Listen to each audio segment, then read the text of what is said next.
Assalamualaikum warahmatullahi wabarakatuh. Perkenalkan, saya Inas Akilah dari kelas Piwar 1A. Hari ini saya akan menjelaskan apa itu Alternative Dispute Resolution. Alternative Dispute Resolution merupakan istilah umum yang mengacu pada alternatif penyelesaian sengketa seperti negosiasi, mediasi, konsultasi, konsiliasi, dan penilaian juri. Dalam bahasa Indonesia, ADR sendiri sering disebut sebagai alternatif penyelesaian sengketa atau APS yang merupakan bagian dari jalur non-litigasi.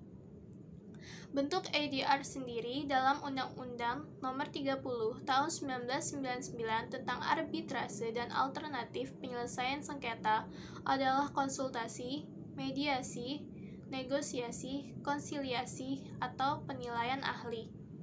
Konsultasi merupakan suatu tindakan yang bersifat personal antara pihak klien dengan pihak konsultan, di mana pihak konsultan memberikan pendapatnya kepada klien sesuai dengan kebutuhan dan keperluan. Kemudian yang kedua ada negosiasi. Negosiasi sebagai sarana bagi pihak yang bersengketa untuk mendiskusikan penyelesaian masalah tanpa pihak ketiga sebagai penengah, sehingga tidak ada prosedur dan mekanisme yang baku.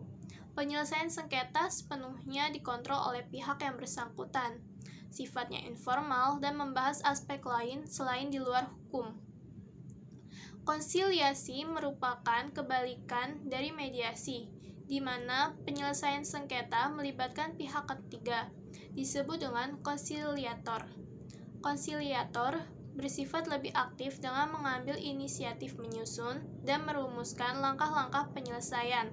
Untuk selanjutnya, ditawarkan kepada pihak yang bersengketa. Konsiliator tidak berwenang membuat keputusan, melainkan hanya merekomendasikan.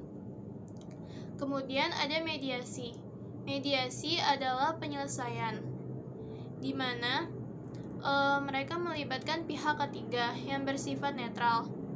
Peranan mediator ialah memberikan bantuan berupa alternatif penyelesaian sengketa untuk selanjutnya ditetapkan oleh pihak yang bersengketa.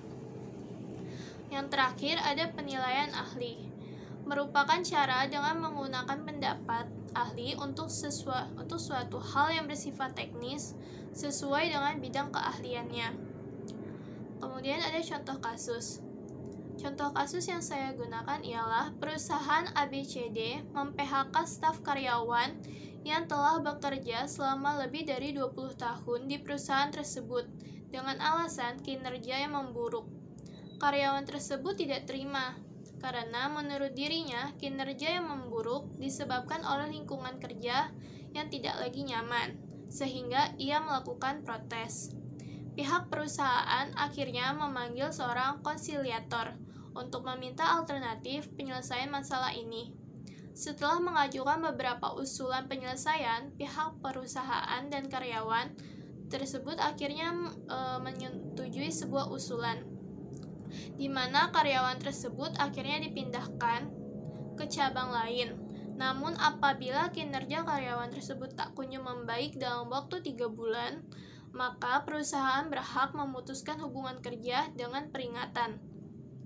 Sekian dari saya, kurang lebihnya mohon maaf. Wassalamualaikum warahmatullahi wabarakatuh.